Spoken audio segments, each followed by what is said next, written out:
talking about, as the title says, models of arithmetic and chain rings. Well, the majority is on models of arithmetic. There is a little bit part of chain rings.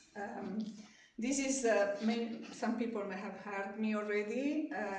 This is a never-ending work going on for, I don't know, I've lost when we started with Angus McIntyre. 10 years. 10 years. So it takes a lot of energies, and from time to time I can add something. And I was hoping that this time was a good time to finish, and I think that in 2 weeks I will give a stop to this. And whatever we have reached, we do.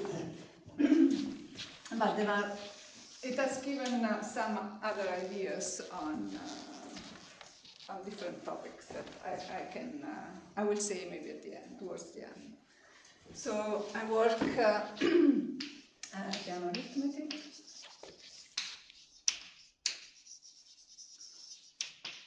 And the language has the usual symbols, and when for those who have never worked, I don't know if there is anyone who has never heard. When I say n, of course, is a model of PA, and if I say that m is no standard, I mean that m is not isomorphic to n.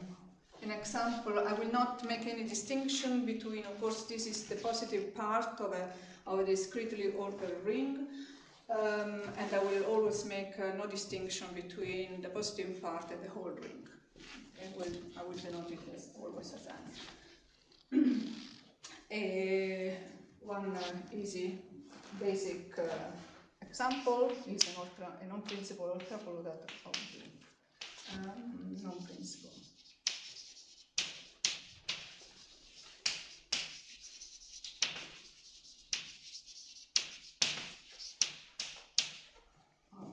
Of Z and of n.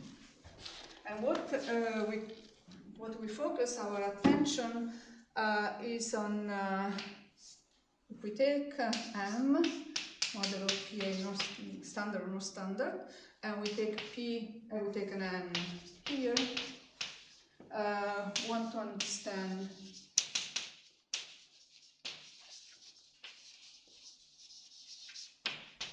the rings done in this way. The rings where I mean that the operation of plus and times are induced by the ones of m in the initial segment 0n. So the crucial results that we use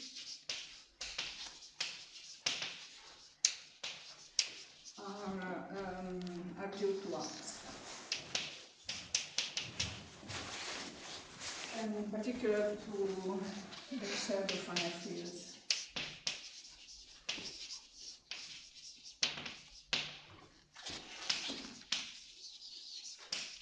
And all the decidability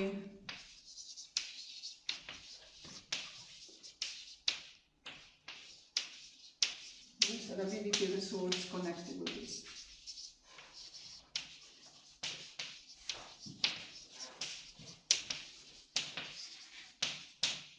With the pseudo-finite field.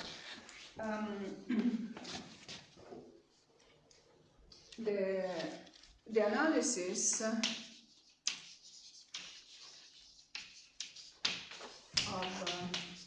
these rings is divided in 3 cases.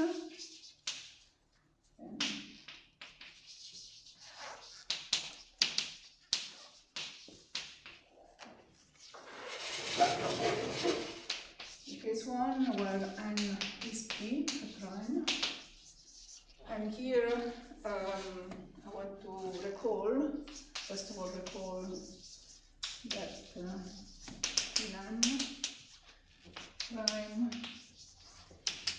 equivalent to irreducible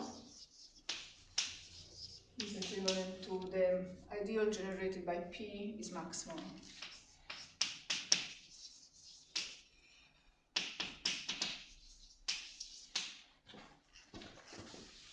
So this was done by Angus.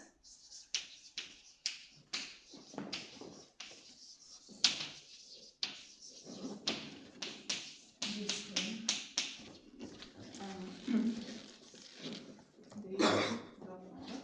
And what he showed for P non-standard,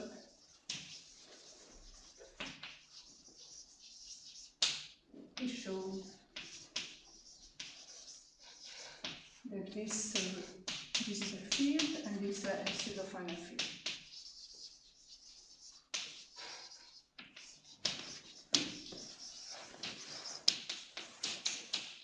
And it's the case to record the axioms for the class of pseudo-finite fields. ID. So this is perfect. Existence and uniqueness of each finite extension.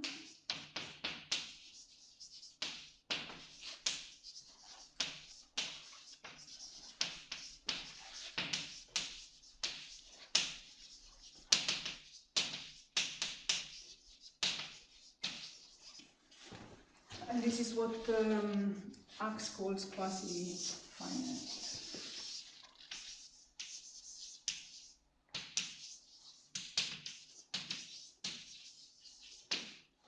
And then, and clearly these are true.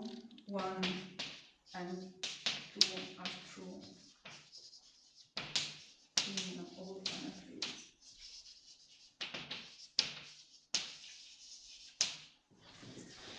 And then there is the PAC axiom, pseudo-algebraically closed.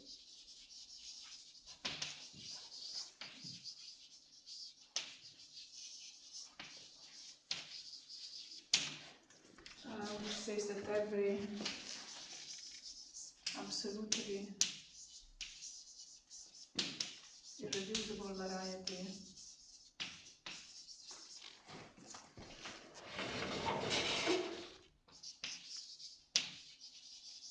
defined over, let's call K. Like a field K is over K as a K point. Indeed, it's enough just to consider curves.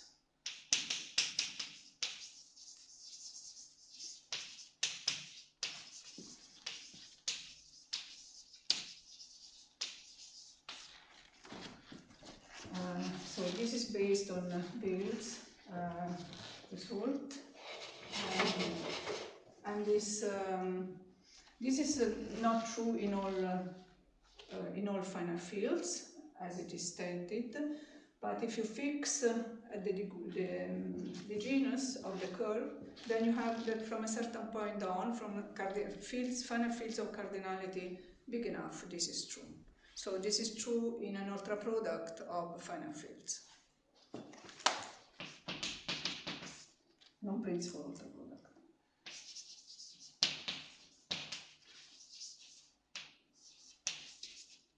No principal.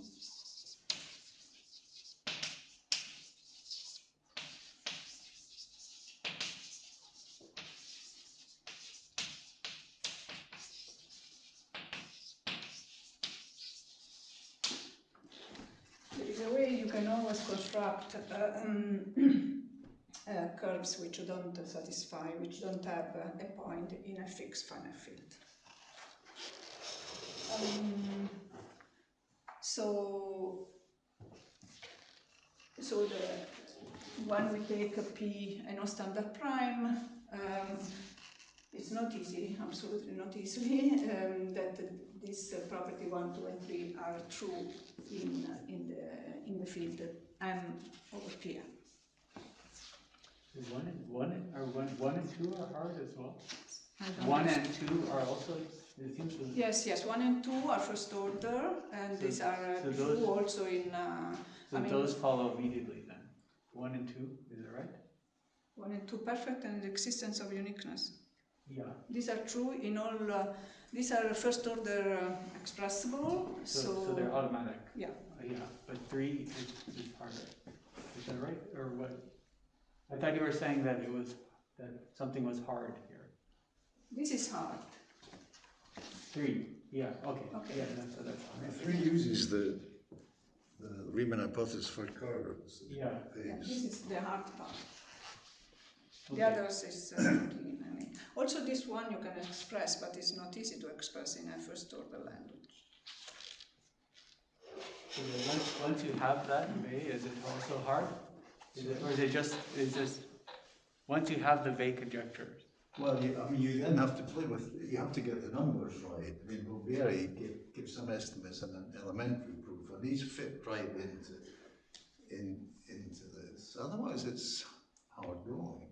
I mean, but in the Hilbert Problems book, Bolbieri has an article, and there he gives an estimate in the curve case, depending on the genus, and then we just get that although none of the finite fields actually have a stellar property, all of their own principal ultra products have it because of these numerical estimates. Yeah. Okay. But I guess, but here it seems more general. Maybe I can ask. Is it? Are these? Yeah, sorry, but I don't understand. Oh with no! the I mask. just sorry. Is I M cannot mod hear you. PM? M mod PM, is it always an ultra product of finite fields? Is elementarily equivalent to an ultra power of an ultra product of finite fields. Okay. So then. Yeah. Any so then pseudo I see. finite fields is an elementarily equivalent to an ultra product of finite fields, and is elementarily so equivalent also to an ultra product of prime fields. Only the power. Okay, good. Yeah. Okay, now I understand. Sorry. Sorry, So given, I so can't. understand. No, that was sort of like. Okay. So given that, I see that three follows. Yes. Okay. So then, since I'm recalling what Axe proved, okay, this is so. And also, Axe also showed. And this we will use that the theory of all z over p to the k z as p vary, p and k vary, p prime.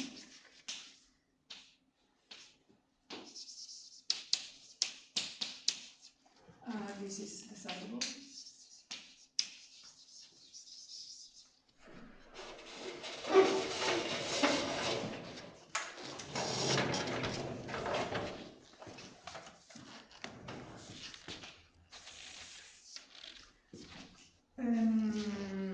And then also that if you fix a prime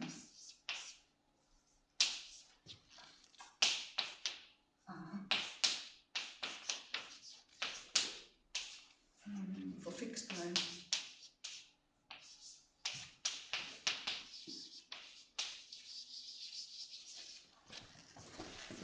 and also that the theory of the essential theory of z over nz as n greater or equal to 1. This is decidable. Leaving open problem left by Axe. 68, right? The last line of his big paper on the finite field. Say again? He stated it as a conjecture as to whether this open problem Yeah, this is is decidable, but he asked if is the side wall.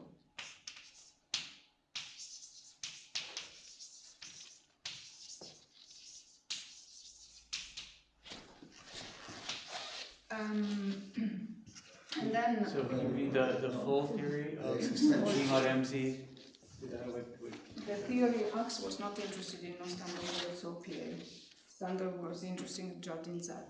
Okay. But when this refers to Oh, the full theory of the Z mod MZs, right? We considered it. When I I've proved it for existentials, you said. I'm just asking what is. I'm just asking what is the question. Besides the existential theory, the full theory. The general case of a composite.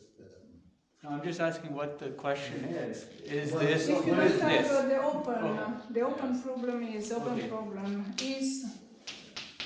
the theory without an existential. Oh, okay. Yeah.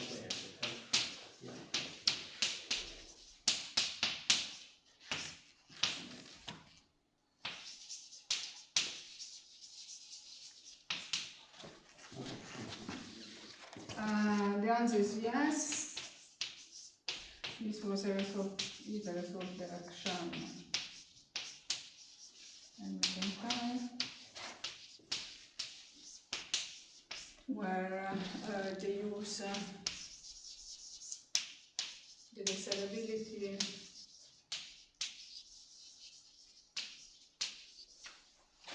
of the theory of finite adversarial theory.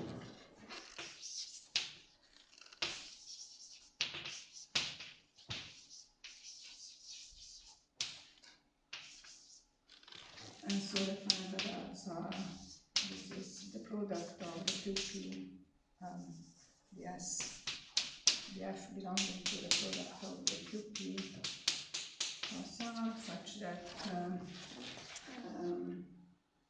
almost only except for free determining.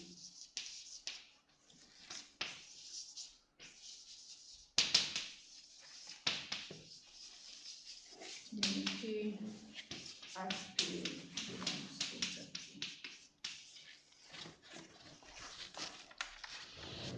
This was already proved before by spanning the decidability.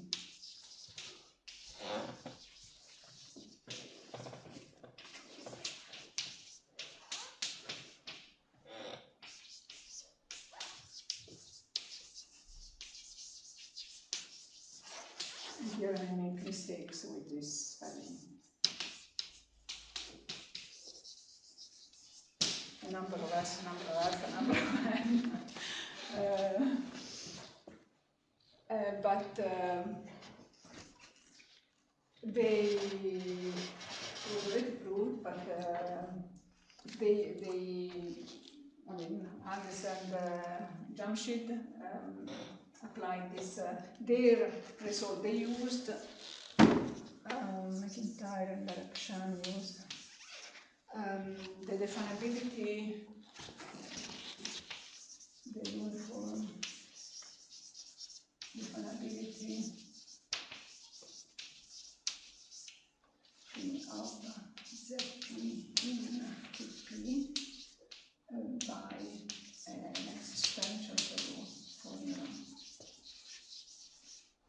And this paper was disproved by 4 authors, where this is the uniform definability in a paper, in a joint paper, not joint with me, but in a paper by Direction, McIntyre, Clackers, and Ella Linden,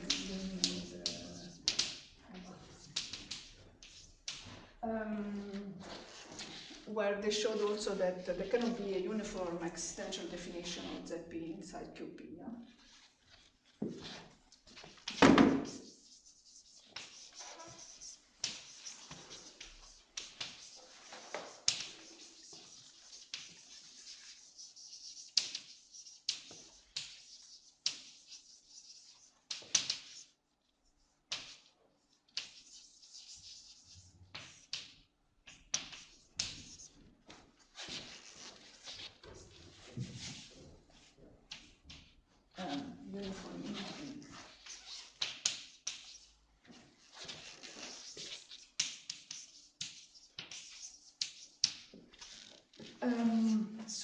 is all the setting.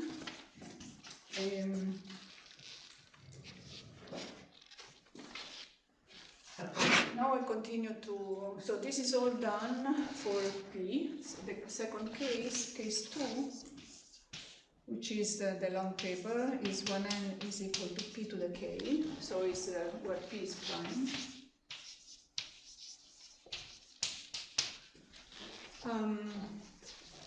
So in this setting we can, we have that m over p to the km. We analyze this. The algebraic properties are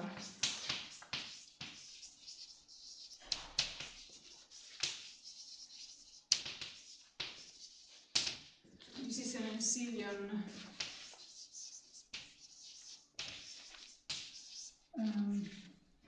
evaluation ring. Yeah, is K a standard? Can be anything. K could be non-standard as well? Yeah. Oh, okay. Both P and K can be anything. Oh. Yeah. The residue field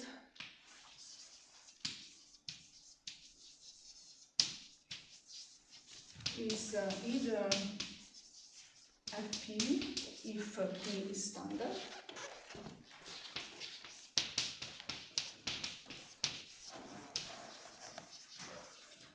or is a pseudo-finite field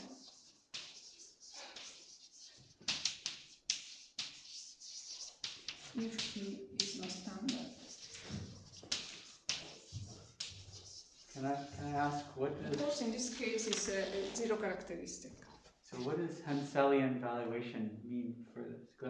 Yeah, Because even for the standard case, the valuation is obtained from the Z-mod piece. from M, from the valuation of M induced, the P valuation, and is on a truncation of a Pressburger model. I'm going to describe now.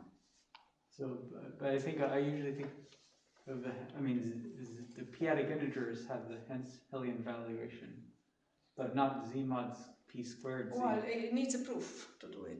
But I don't understand what the definition is for Henselian. That you can lift the solution from the residue field to the okay. But not, but okay. But there's no valuation.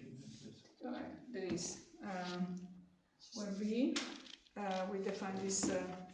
There is evaluation on M. There is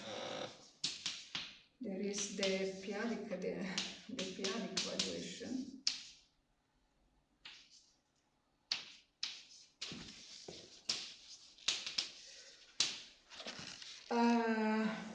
And everything is based on, I should have said that, why did I put in this? Because on a non-standard, on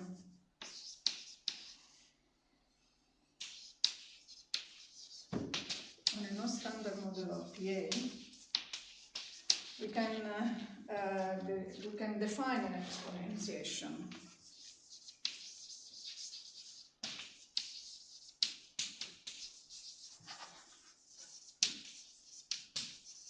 via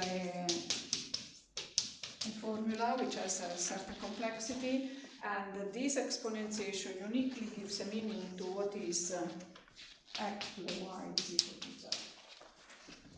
So we have the notion of exponentiation. This is at the basis of what I'm saying. The valuation is on M, but not on M mod p to the k. Is that what you're saying?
is defined as the VP of M if VP of M is less than K, and it's equal to K if VP of M is greater or equal than K.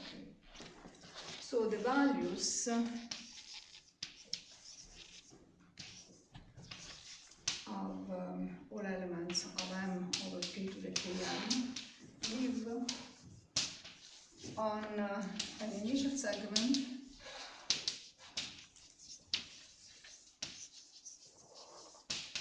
zero K, which is a truncation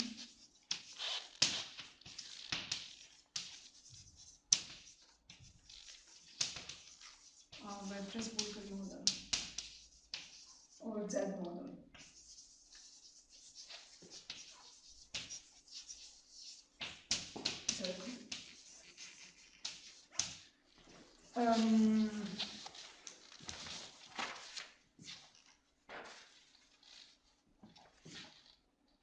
And we have that this VP here, this VP, satisfies the following.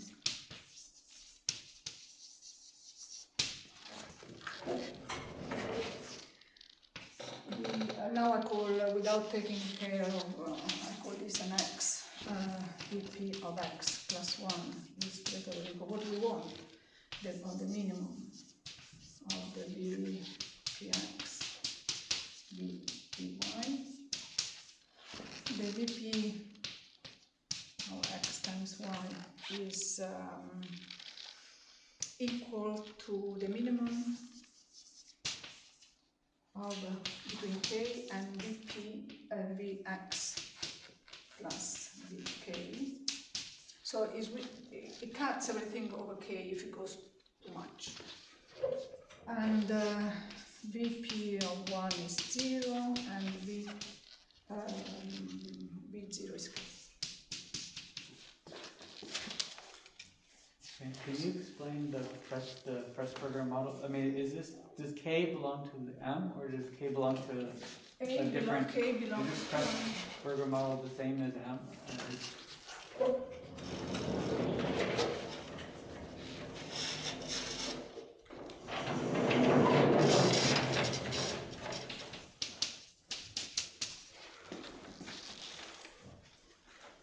Okay, and is the Pressburger model the same as M? Mm-hmm. Okay. So we give a set of axioms for called for in the language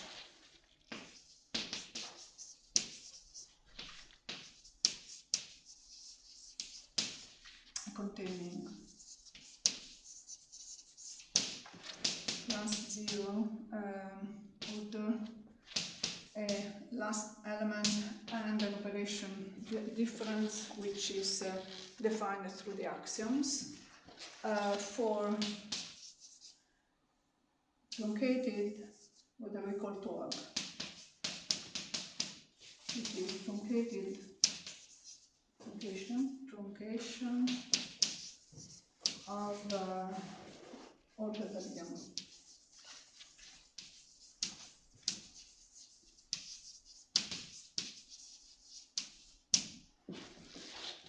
And it turns out that what we get here is a model of TOAG. More than we refine the TOAGs.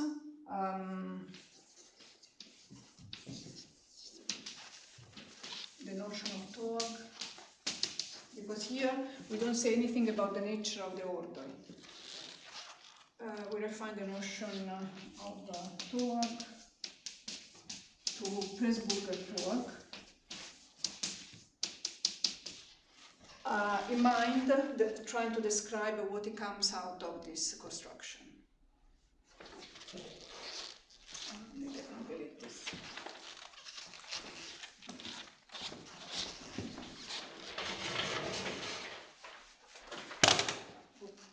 It's too much.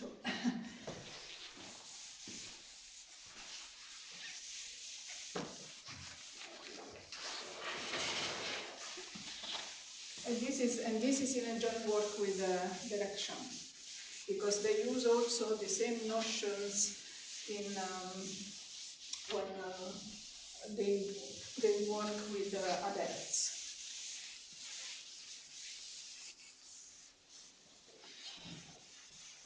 So the setting about torques and Pressburger torques is in the same, the two different settings, but the axioms are the same. They need to use something more to refine a few concepts that we don't need in this context of models of arithmetic.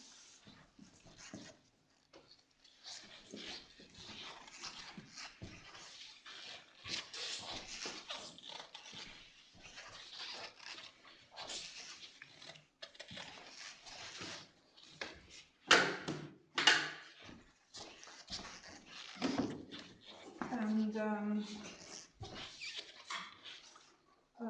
we characterize the Pressburger torque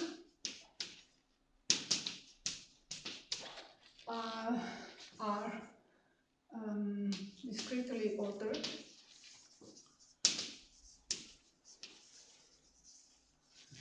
And moreover, having in mind what happens in Pressburger arithmetic, that you have predicates for the congruencies modulo n for each n standard n, and for every other conditions for every n here, and for every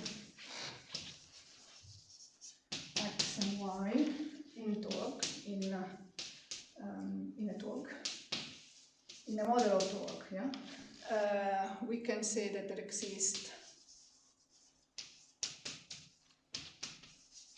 y such that y in torque and an m in n such that x is equal to y plus y n times plus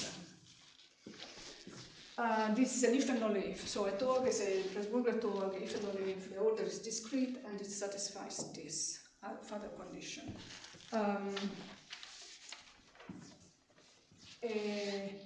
This is not a complete set of axioms.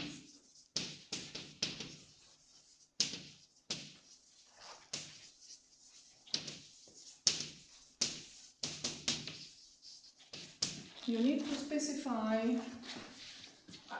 The thing is, this tau, when I go and realize this tau is taught as the valuation of 0. So it's taught as infinity, and it's the valuation of 0, as we all want when we have evaluation. So what is important, and see, this one will be always interpreted in the valuation of 0. What plays a crucial role is the previous one, so tau minus 1, and the completions of this set of axioms are determined by the remainders of tau minus 1 for each n.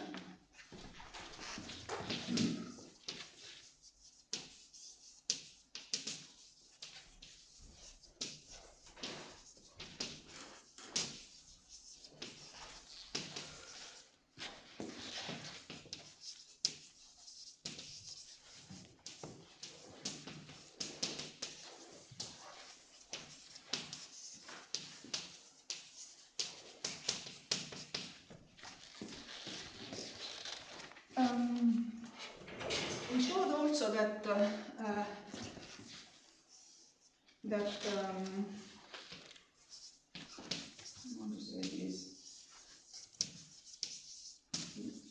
given any torque, in particular even Presburger torque, we can find an ordered abelian group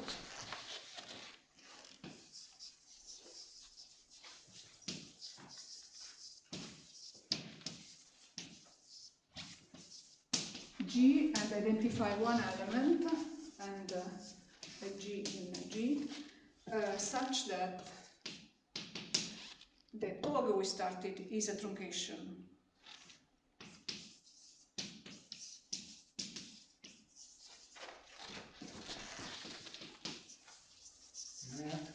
Why do you write You can ask, tau? I may not answer, because I don't know the answer. Tau minus, you write tau minus 1 mod n. Why do you write tau minus 1 mod n instead of tau mod n? Because tau is 0, you have to, tau always, tau plus tau is tau. Okay. So we're not interested about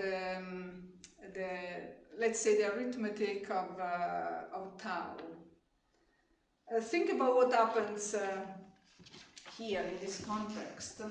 I mean, here, if you do k plus k is k. Yeah. And then, so you don't get remainders. You don't specify anything. Tau is tau. You cannot say anything about it. If you have in mind what happens in this case, then that reflects. Wait, okay. So here, I mean, k mod n makes sense, no? Yeah, but okay. Anyway, I don't know. This k is no standard also. Yeah. Okay, but still, k mod n makes yeah, sense. could make sense. But what if you in the Presburger when you study Presburger arithmetic, what plays a crucial roles are, and you have the elimination quantifiers also in this language where you have the congruencies mod n for each standard n.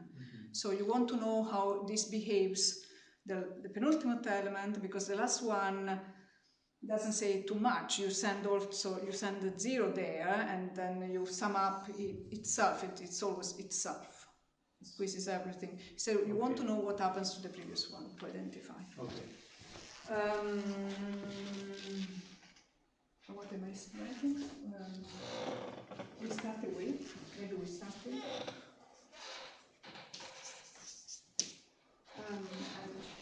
The study we started with is isomorphic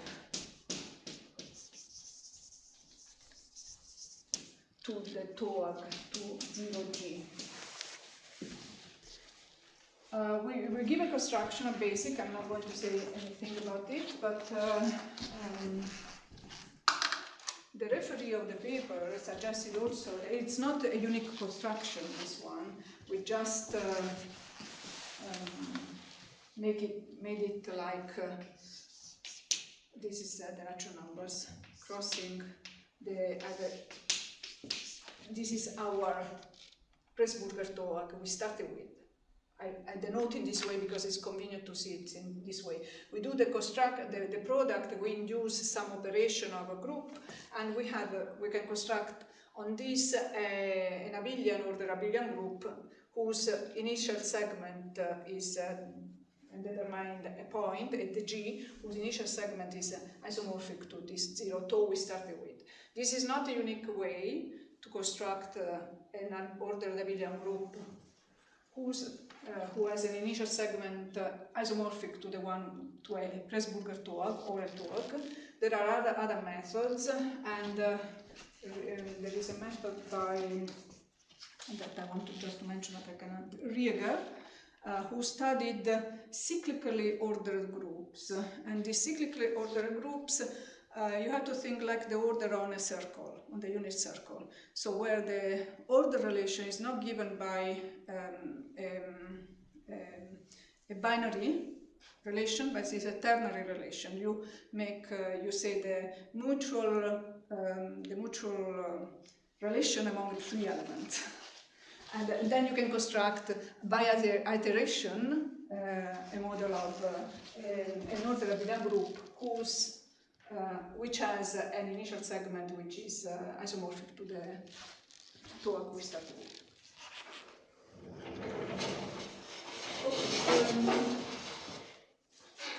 Oh, now I can mention. So all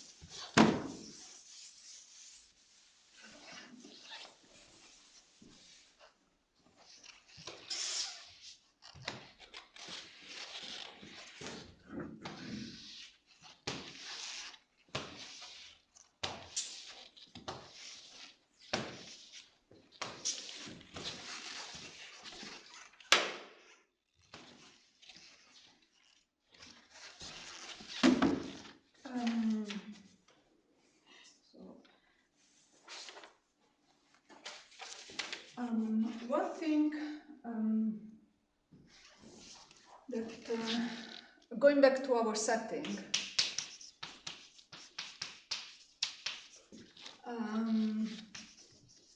we can interpret the tog associated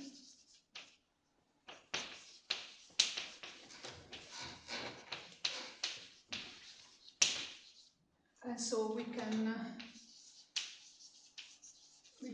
express properties of the semigroup valuation. We can talk in the ring language.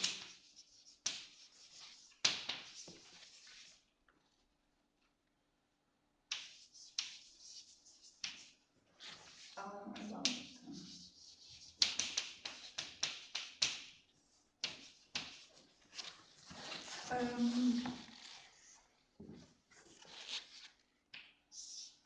remark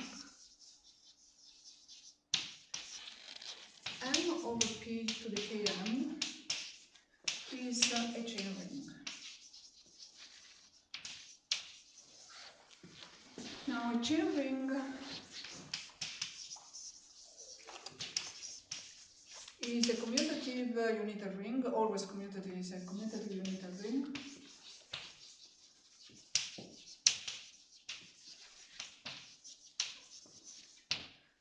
Whose ideals are linearly ordered.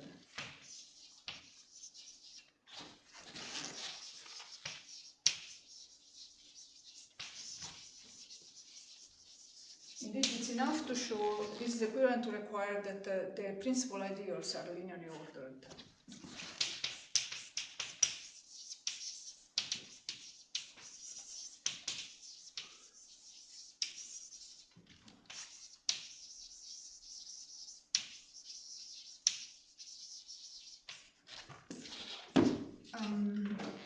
Because here the ideals are okay, you have there is a maximal ideal which is P. I just denote in this way, and then there is 0, then this is Pk minus 1.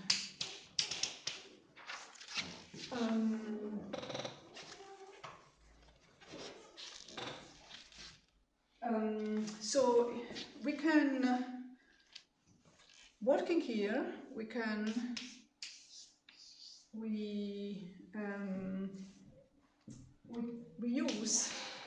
use the chain of ideal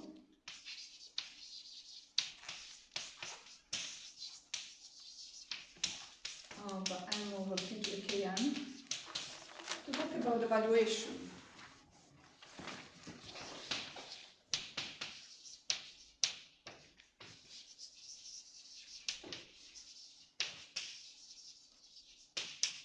The valuation I described.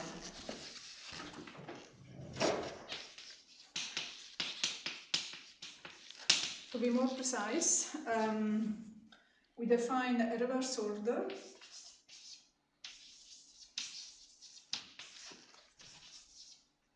set of ideals.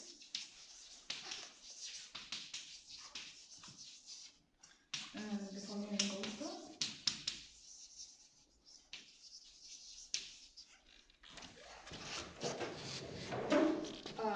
You have one is the ideal, the whole ring.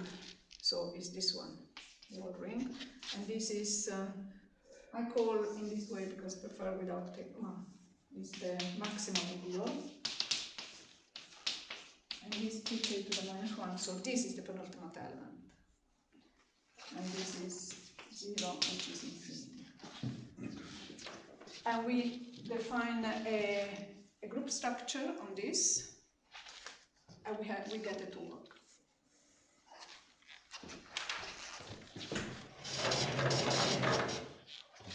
So this, for the moment, it doesn't give, I'll complete this, but it doesn't give, it's just a neat way, or if you want, we can describe these structures only talking about ring notions and avoiding the group. Hopefully this will give us something else, but for the moment it stays in this way. So when K is not I'm finishing. I have to first to define the structure.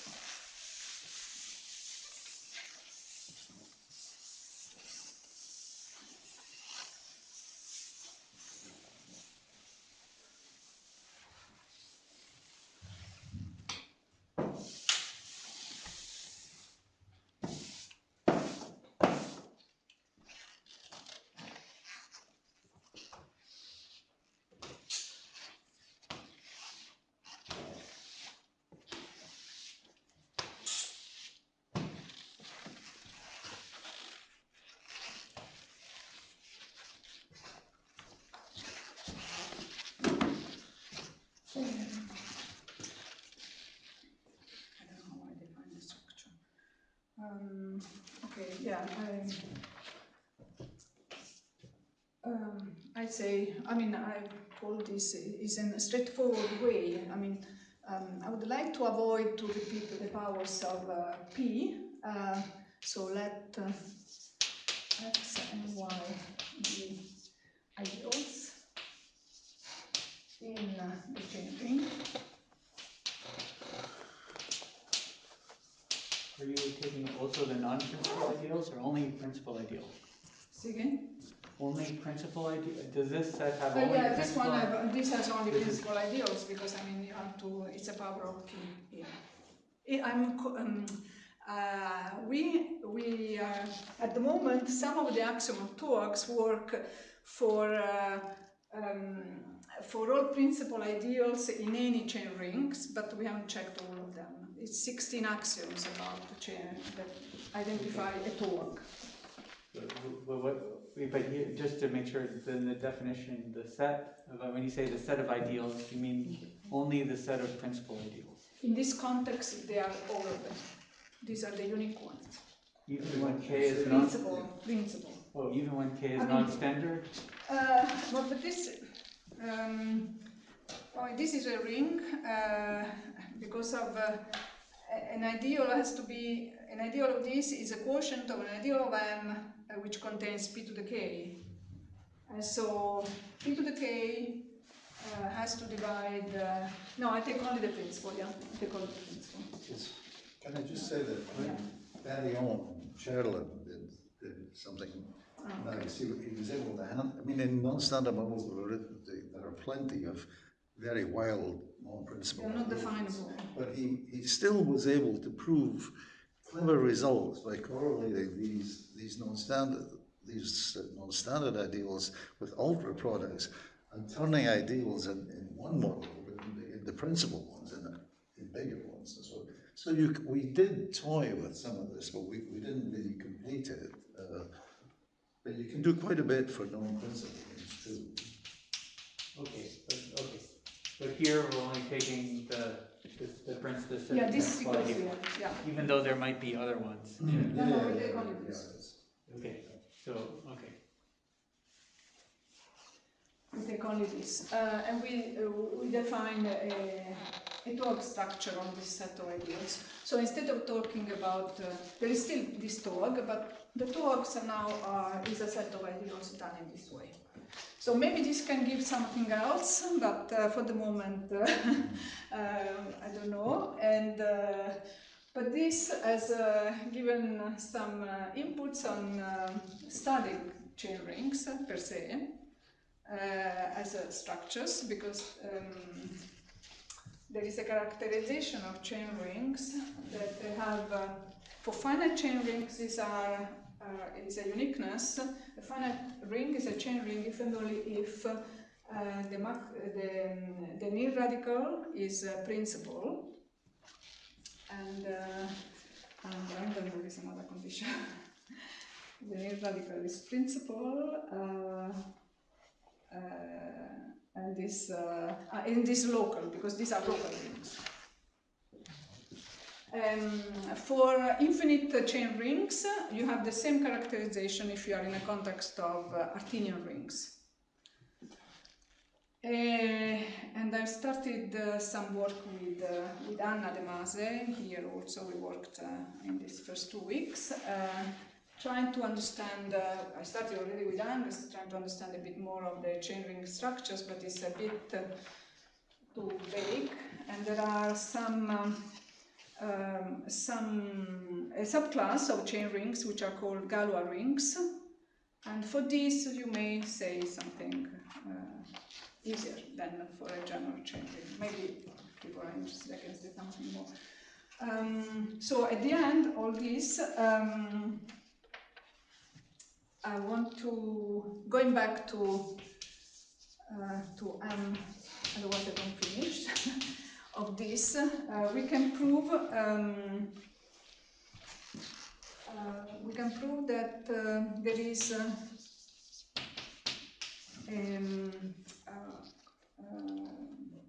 a ring. Okay, given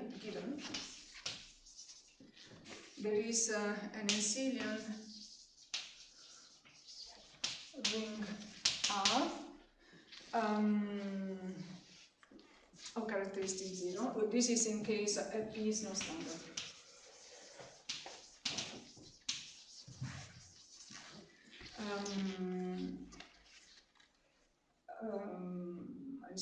Okay, characteristic 0, unramified, value group and Z group.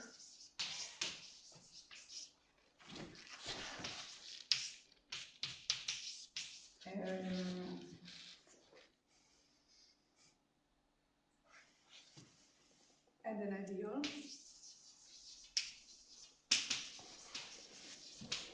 Such that we can see an idea such that M over P to the K, M is isomorphic to R over I. In this way, this ring R is constructed out of M using techniques and results true in Peano Arithmetic. But in this way, we identify, because some people don't like models or non-standard models of arithmetic. So we are talking about the quotient of an Enselian ring R, which is a ramified value group Z, and there is this relation. Okay. So this gives, using now, because I have to go to that, using the classical results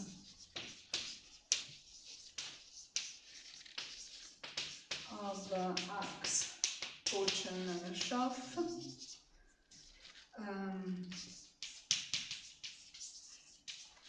We have that if P is standard,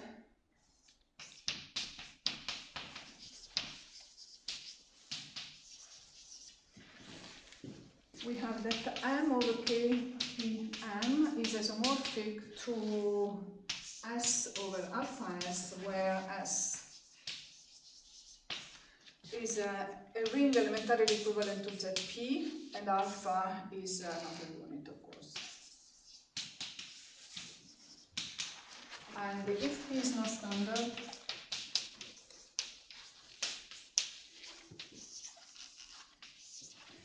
then the same, but where S is elementarily equivalent to a power series over pseudo-finite and the GZ group.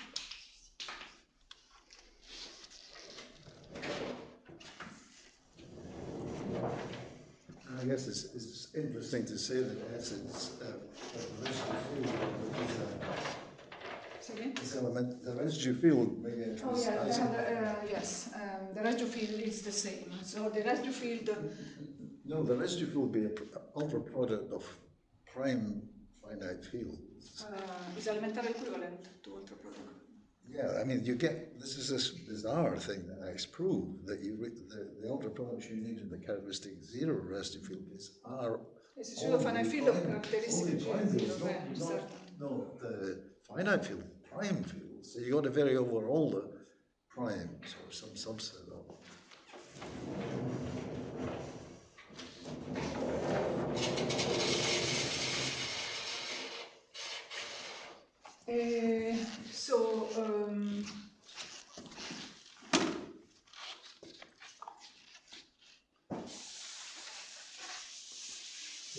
Notation, double bracket G. This is it's a pseudo-finite field, so it's elementarily equivalent to an ultra product of finite fields. But it's a power series. Power series. But it's just power series with exponent Z. Yeah. Z. But the G is not the. Sorry? G was not the. So you're only after elementary equivalence. It won't matter what value group you take as long as it's elementary equivalent. Oh, so G could be. So you could take just. Yeah. Okay, so just ordinary power series. Yeah. Okay.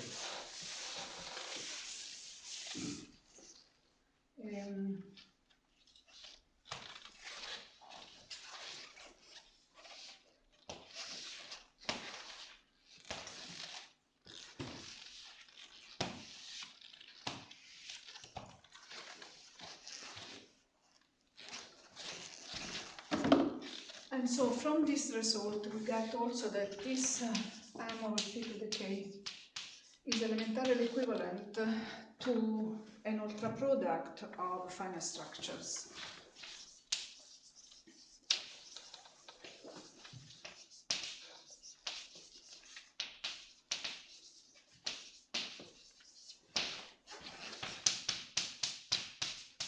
For certain, this is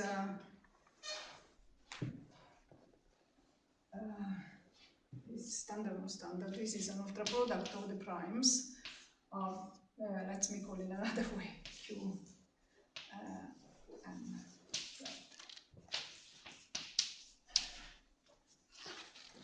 M.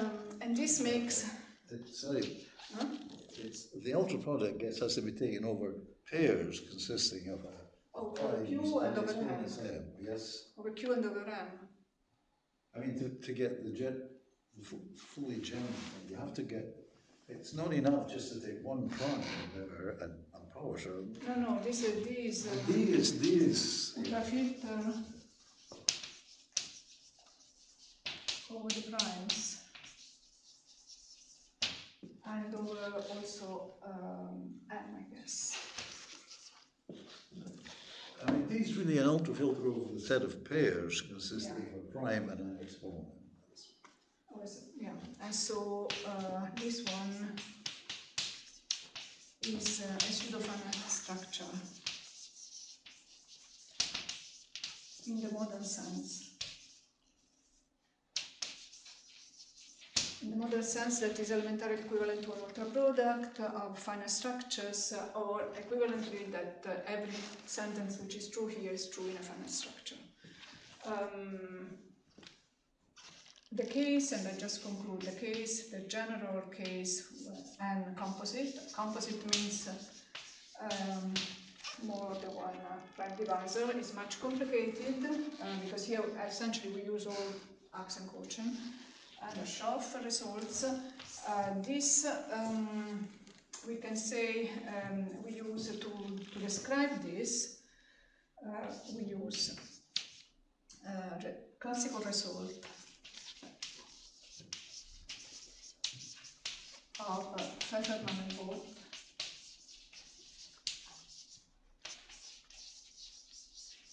which gives a satisfiability in a product of first-order structures. They translate in terms of satisfiability in the Boolean algebra of the power set. I mean, this would take at least 10 minutes to talk about this, but what I can say is that for m over nm, if n is a factorization of which can be given a sense also in a non-standard model of PA of this, what it means this. This is not isomorphic, it cannot be a product from the external, because there can be infinitely many of these primes, but this is what we show, that this is elementarily equivalent to this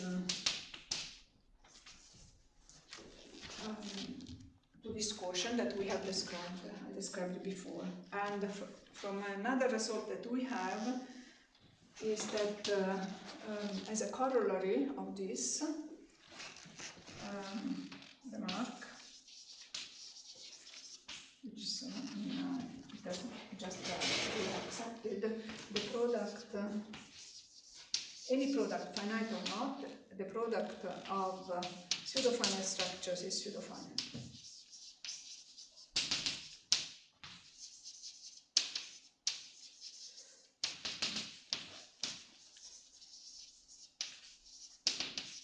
And so we get that also for n composite, this is a pseudo-finite structure. And this is not immediate. You have to use the Boolean algebra and translate. What we do is, the thing is based on an axiomatization of that we give of rings, relative only to rings, that would be interesting to extend maybe to also other structures, when a ring is elementarily equivalent to an ultra product of connected rings. Well, connected is that there are only two idempotents, the unique trivial one, 0 and 1. This takes into account the proof of Pfefferman and Bolt. The axioms are first order and take account of the proof in Pfefferman and Bolt. One thing, chain rings are connected. They have the only idempotents are 0 and 1. Maybe this came, just observed this yesterday, so I don't know if this could give some other extra information. The chain rings can be also involved here, because we could be in the setting of connected rings. So then this statement is it an assumption that n is of this form? Yes, well, I mean, you can give a meaning to this. What I mean that given any natural any element in a non-standard model of PA, this has sense. You can talk about the highest power of a prime standard or non-standard which divides it, and there is like you use a formalization of the Chinese remainder theorem. Oh, so this is not a finite product. No. This has maybe infinite. Okay. No. Okay. This is when it's finite. When S is finite, this is a standard Chinese length product, okay. a direct product of this structure.